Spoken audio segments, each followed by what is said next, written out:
concrete paver this size is surprisingly expensive here in Japan. So in this video, I'm making one myself. Keep watching and I'll show you exactly how I did it. Let's go! How's it everyone, and welcome back to my channel. These concrete pavers are incredibly easy to make and relatively inexpensive. The first step is building a simple reusable mold. I'm using 2x4s and a piece of plywood. If you'd like to make one yourself, I'll leave the complete cut list in the description below.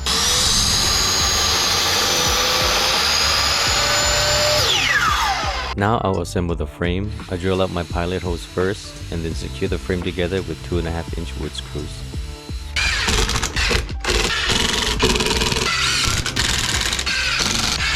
I'll then use the frame to measure my plywood and then cut my plywood to size using my circular saw.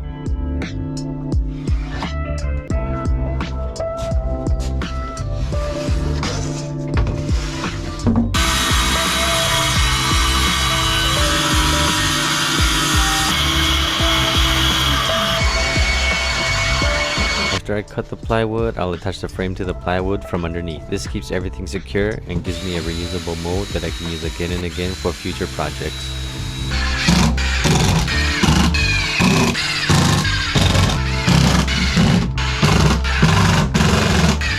Now that the frame is assembled, I'll go ahead and pour in my concrete. But before I do, I'm spraying the mold with a non-stick grease spray. This helps the paver release more easily once it's cured.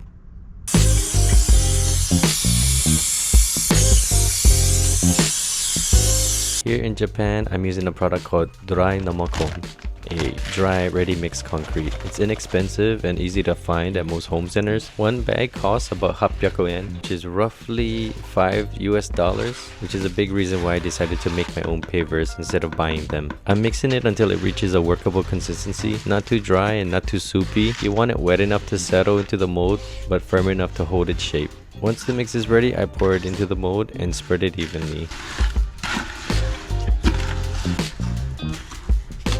Next step is all about good vibes. This helps remove trapped air bubbles and gives the finished paver a cleaner surface. There are a few ways to do this. You can use a sander, a hammer drill, a stick, or simply tap the sides with a hammer. The goal is just to encourage those air pockets to rise to the surface.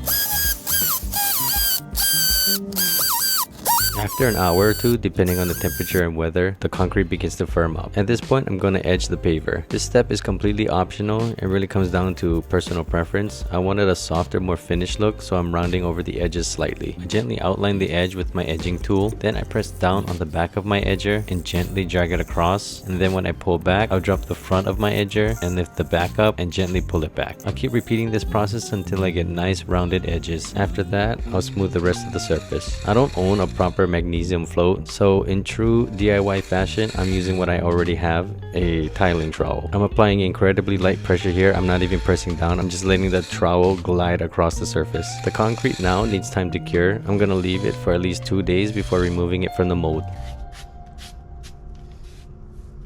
Now that the paver has had time to cure, I'm gonna go ahead and lay down my paver.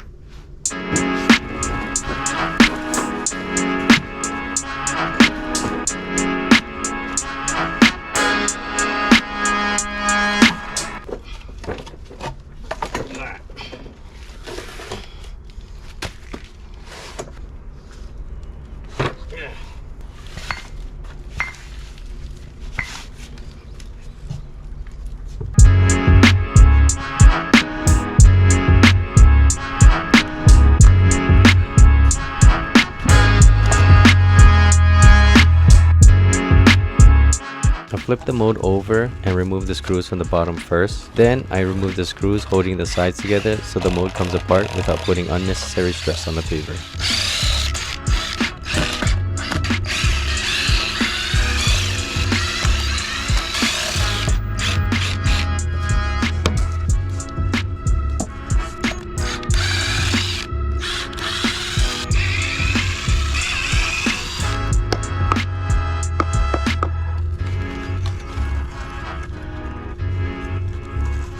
And there it is. For something made from a simple wooden mold, I'm really happy with how it turned out. Now I'll move it into place and make sure everything is level.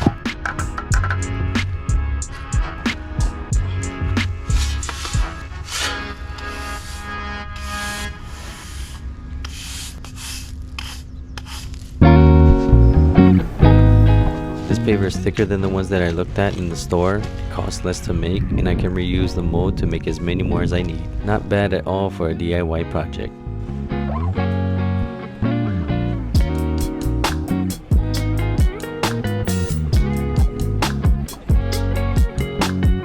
Thank you for watching. If you enjoyed the video and found it helpful, don't forget to like and subscribe. Until next time, mahalo and aloha.